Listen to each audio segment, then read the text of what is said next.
एक रोज देवराज इंद्र के मन में एक बड़ा सा शिवालय बनाने की इच्छा जागी।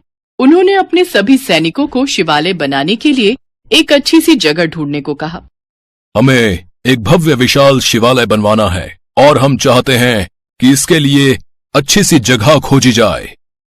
कई दिनों तक जगह तलाश करने के बाद एक अच्छी सी जगह शिवालय के लिए चुन ली गई। राजा ने वहां शिवालय बनाने की इजाजत दे दी और मंदिर बनाने का निर्माण कार्य शुरू हुआ। राजा ने उस शिवालय का निर्माण कार्य अपने ही राज्य के एक बड़े मंत्री को सौंपा। मंत्री ने अपनी देखरेख में मजदूरों से खुदाई शुरू करवाई। खुदाई करने के वक्त उस जगह से शिवजी की एक जादुई सोने की मूर्ति मिली। अरे वाह, सोने की मूर्ति! ये तो पूरी सोने की है। अच्छी खासी कीमत होगी इसकी। उस मूर्ति को देखकर मंत्री के मन में लालच आ गया और उसने उस मूर्ति को अपने घर में रख लिया। लेकिन उन मजदूरों में से कुछ लोग तेनाली राम के खास थे, इसलिए उन्होंने जाकर मंत्री के लालच के बारे में तेनाली राम को बता दिया। ओह, तो ये बात है। लेकिन अभी हमें सही वक्त आने का इंतजार करना होगा। सही वक्त आने पर वो मंत्री अपने आप उस मूर्ति को राजा को सौंपेगा।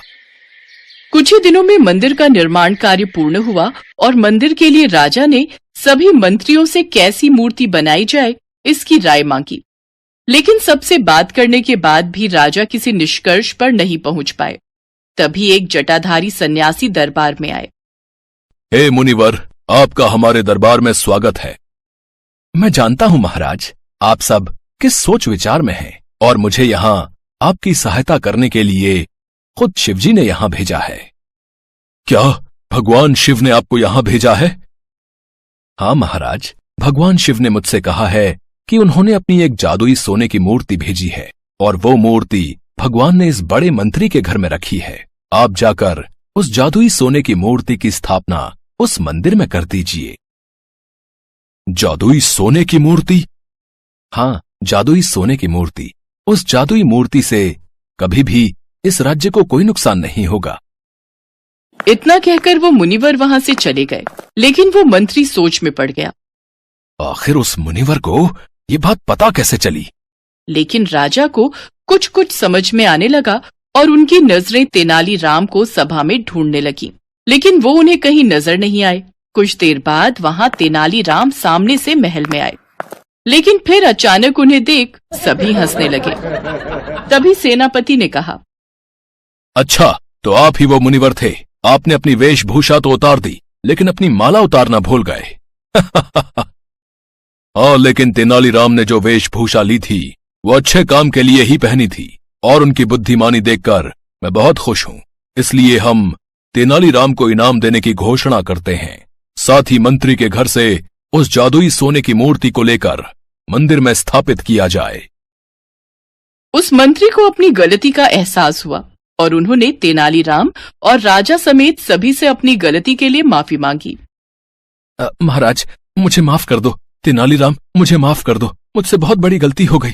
दरअसल मैं लालच में आ गया था, इसलिए मैंने वो मूर्ति अपने घर में छुपा कर रख ली। तुमने अपनी गलती स्वीकार कर ली, यही बहुत बड़ी बात है। मंत्री जी, मनुष्य इंसान से तो धोखा कर सकता है, लेकिन ईश्वर से नहीं। वैसे तेनालीराम, तुम्हें ये बात कैसे पता चली? महाराज की इस बात पर तेनालीराम मुस्कुरा देते हैं। फिर राजा भी उसे देखकर मुस्कुरा देते हैं। इसके बाद उस जादुई सोने की मूर्ति को राजा ने तेनालीराम के साथ मिलकर मंदिर में स्थापित किया।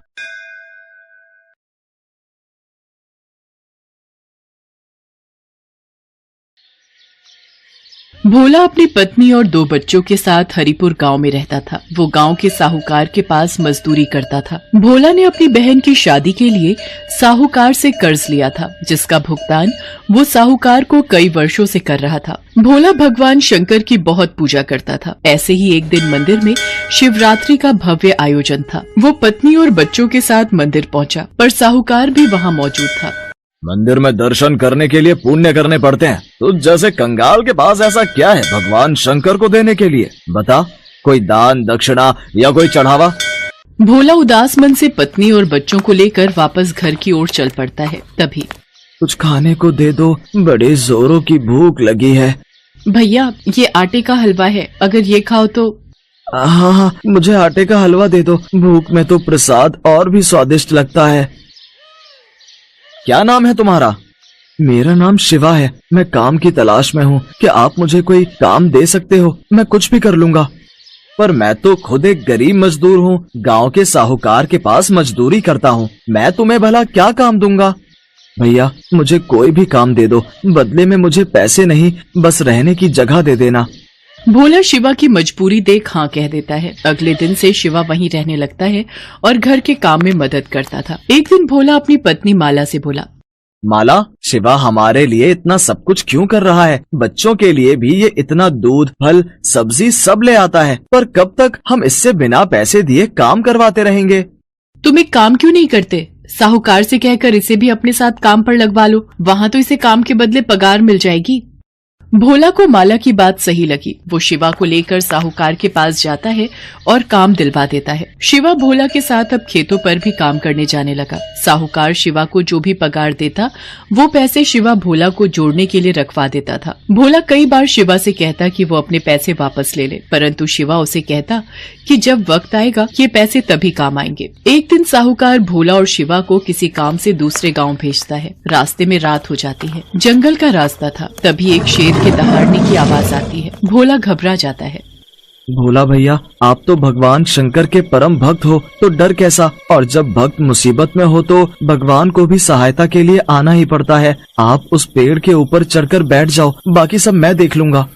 शिवा, मैं तुम्हें अकेला छोड़कर कैसे पेड़ पर चढ़कर बैठ जाऊं? ये भी तो सही बात नहीं है। भोला भैया, आप निश्चिंत रहो, मुझे कुछ नहीं होगा। भोला जैसे ही पेड़ पर चढ़ने के लिए मुड़ता है, वो देखता है कि शेर उसके सामने खड़ा है। भोला शेर को अपने सामने देख डर जाता है और आंखें बंद करके ओम नमः शिवाय का जाप करने लगता है। शिवा भोला के आगे आ जाता है। शेर शिवा को थोड़ी देर तक देखता रहता है और बिना कुछ कहे जंगल की ओर चला जाता है। भोला और शिवा दोनों घर आ जाते हैं। भोला पूरी रात उस घटना को याद करता रहता है। अगली सुबह जब वो सोकर उठता है तो शिवा घर पर नहीं था। भोला आसपास में पूछता है, पर शिवा का कहीं भी पता नहीं था। वो साहूकार से जाकर पूछता है। वो तो सुबह ही मेरे पास आया और मेरे से बोला कि अमरनाथ यात्रा पर निकलना है, इसलिए वो अपना हिसाब कर गया। भोला घर आता है और सारी बात माला को बताता है। माला भी सुनकर बहुत हैरान होती है कि अचानक बिना बताए शिवा अमरनाथ की इतनी लंबी यात्रा पर कैसे निकल गया। भोला को कुछ समझ नहीं आ रहा था। उसी रात को सपने में भगवान शंकर भोला को दिखाई देते हैं। भोला उठो, तुमने मुझे पहचाना नहीं? मैं ही तुम्हारा शिवा हूँ, जिसके बारे में तुम चिंता कर रहे हो। भगवान शंकर, आप ही शिवा हो, मैंने आपको पहचाना नहीं। ये कैसी भूल हो गई महादेव, मुझे माफ कर दीजिए। मैंने आपकी सेवा नहीं की बल्कि आपसे सेवा करवाई। आप मुझे छोड़कर क्यों चले गए प्रभु? हे महादेव, लौट आओ मेरे पास। भोला, अब तुम मेरे पास अमरनाथ यात्रा करके आओगे। मैं अमरनाथ में ही तुम्हें अपने दर्शन दूंगा। इतना कहकर भगवान भोलेनाथ अंतर्ध्यान हो गए। अगले दिन भोला ने सारी बात माला को बताई, पर भोला इसी चिंता में था कि अमरनाथ की यात्रा के लिए उसके पास पैसे कहाँ से आएंगे। तभी माला उससे बोली, सुनो, आपको याद है ना, शिवा हमारे पास पैसे जोड़ता था। इसका मतलब महादेव ने स्वयं हमारी अमरनाथ यात्रा की व्यवस्था कर दी। आपकी जय हो बाबा बर्फानी। जय भोला भंडारी, आपकी जय हो। माला, हमारे शिव शंकर ने हमें अपने धाम बुलाया है, अमरनाथ बुलाया है। भोला उन रुपयों से अपनी अमरनाथ यात्रा पर जाने की तैयारी करता है और साहूकार के पास कुछ दिन की छुट्टी मांगने जाता है। छुट्टी तो तू ले ले, वो तो तेरे पैसे मैं उतने दिन के काट ही लूंगा। पर ये बता, तू अमरनाथ की यात्रा के बारे में जानता भी है? पता है कितनी दूर है अमरनाथ धाम? पैसा, कपड़ा, खाना पीना, पूरे परिवार के साथ तू कैसे अमरनाथ की यात्रा कर पाएगा? बहुत कुछ देखना पड़ता है। वहाँ पर पूरा पंजीकरण होता है। पूरी तरह से स्वस्थ मनुष्य ही अमरनाथ की यात्रा कर सकता है, नहीं तो रास्ते में ही रोक देते हैं। और तू ठहरा एक गरीब कमजोर, 2-2 दिन तो तू रोटी नहीं खाता। रास्ते में ही गिरकर बेहोश हो गया तो वापस भेज देंगे। देख, मैं भी अमरनाथ जा रहा हूँ अपने परिवार के साथ। देख लियो, मैं अमरनाथ की पूरी यात्रा करके वापस आऊंगा। भोला अपने परिवार के साथ अमरनाथ की यात्रा के लिए निकल पड़ता है। उधर साहूकार को भी अपने परिवार को लेकर अमरनाथ की यात्रा के लिए जम्मू निकलना था, पर किस्मत को शायद कुछ और ही मंजूर था। 75 वर्ष से ज्यादा उम्र होने की वजह से साहूकार के पंजीकरण को स्थगित कर दिया गया। साहूकार ने मन में सोचा, भगवान शंकर ने शायद मुझे सबक दिया है कि उनकी यात्रा के लिए कोई गरीब या अमीर नहीं होता। वो जिस पर कृपा करते हैं वही उनके दर्शन कर पाता है। शायद भोला उनका मेरे से भी ज्यादा बड़ा सेवक है, इसलिए उसे अमरनाथ यात्रा पर जाने का शुभ अवसर प्राप्त हुआ। मैं ये क्यों नहीं समझ पाया कि भगवान तो प्रेम के भूखे हैं। उन्हें धन दौलत बड़े बड़े पकवानों से कोई मतलब नहीं। उन्हें कोई एक सूखी रोटी भी खिला दे तो उसमें भी प्रसन्न हो जाते हैं। शिव शंकर मुझे माफ कर दो, मैंने उस गरीब मजदूर की गरीबी का हमेशा फायदा उठाया। बस एक बार भोला यात्रा से वापस आ जाए फिर मैं खुद उससे माफी मांगूंगा। भोला माला और बच्चों के साथ पहलगाम पहुंचता है। वहां से वो पैदल ही यात्रा शुरू करता है। जय बम भोले का जाप करता हुआ वो आगे बढ़ता रहता है। चलते चलते बच्चों को भूख लगती है। रुको तुम लोग, यहाँ इस पत्थर पर बैठो, मैं किसी से पूछता हूँ। सुनिए भैया जी, यहाँ खाने के लिए कोई सुविधा मिल जाएगी? अरे भाई, ये अमरनाथ श्रद्धालुओं के लिए लंगर कमेटियाँ जी जान से पलखें बिछाकर उनका सत्कार करती हैं। खाने पीने से लेकर सोने तक की सुविधा उपलब्ध करवाई जाती है अमरनाथ यात्रा के लिए। आओ, मैं तुम्हें वहाँ का रास्ता बताता हूँ। भोला ने अपनी यात्रा को भगवान भोलेनाथ के भरोसे शुरू किया था और उसे पता था कि वही उसकी ये यात्रा पूरी करवाएंगे। व्यक्ति भोला को लेकर जब लंगर कमेटी के पास पहुंचता है, भोला ने देखा अमरनाथ यात्रा में लोग जगह जगह खाने पीने और सोने की सुख सुविधाएं दे रहे हैं। अमीर भक्त इस कार्य में दान दक्षिणा देकर अपना योगदान देते हैं। सुबह के समय लंगर कमेटियां श्रद्धालुओं की भूख और प्यास को बुझाती हैं और रात होते ही लंगर स्थल धर्मशाला में तब्दील हो जाते हैं। श्रद्धालुओं को बिस्तर और सर्दी से बचने के लिए बुखारी भी मुहैया करवाई जाती है। अमरनाथ यात्रा के लिए उन्हें 5 पड़ाव पार करने थे। पहला पड़ाव पहलगाम उन्होंने पार कर लिया था। बापू, अभी हमें कितनी और यात्रा करनी है? अभी कितनी दूर है अमरनाथ की गुफा? नमन, पहला पड़ाव पहलगाम में अभी हम हैं। अभी हमें चंदनबाड़ी, शेषनाग, पंचतरणी पार करना है। उसके बाद 5वां पड़ाव अमरनाथ की गुफा है, जहां बाबा बर्फानी भोलेनाथ के शिवलिंग के दर्शन होंगे। मतलब अमरनाथ की यात्रा के रास्ते में 5 पड़ाव आते हैं? हाँ छाया बिटिया, पर भोले बाबा का नाम लेते जाओ तो ये रास्ता आराम से कट जाता है और ये 5 पड़ाव भी पार हो जाता है। रास्ते भर अलग अलग पड़ावों पर रुकते हुए आखिर भोला और उसका परिवार अमरनाथ की गुफा पर पहुंचता है। पूरा परिवार इतने सुंदर दृश्य को देखकर खुशी से झूम उठता है। तुम्हें पता है माला, अमरनाथ को तीर्थों का तीर्थ कहा जाता है क्योंकि यहीं पर भगवान शिव ने माँ पार्वती को अमरत्व का रहस्य बताया था। बापू, वो देखो कबूतर।